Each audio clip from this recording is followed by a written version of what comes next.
So I'm walking around this dealership today, and it was really making me think what to do when you want to get a quote and things that you should consider when quoting vehicles.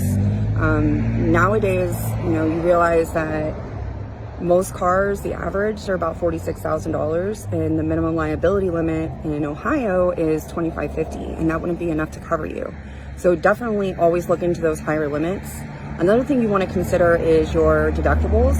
I know a lot of times people will do the higher deductibles so that way their premium is a little bit lower, but with that also comes the problem if your windshield breaks that you have to pay that deductible in order to get your windshield fixed. And the average windshield sometimes can only cost around $100 to $650, so it wouldn't be worth the claim, and you just kind of wasted your money when you could have just paid out of your pocket yourself. So it's always good to look at your deductibles and your options with that, especially with independent agents.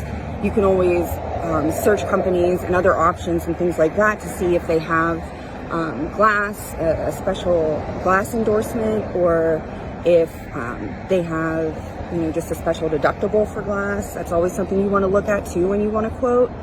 And another thing is your uninsured, underinsured motorist that you want to look at.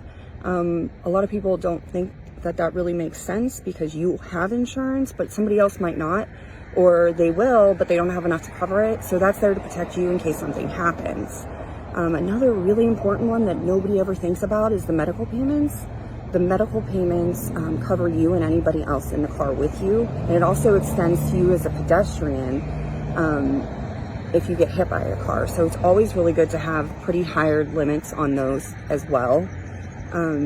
Another thing, if you want the lower deductible but the premium's a little high, you can always look into Telematics. Almost every one of the companies that we carry offer Telematics, and that will definitely help with your premium. We're here just mostly protecting your assets in case something bad ever does happen. You always want to shop independent to give you the best options on all coverages.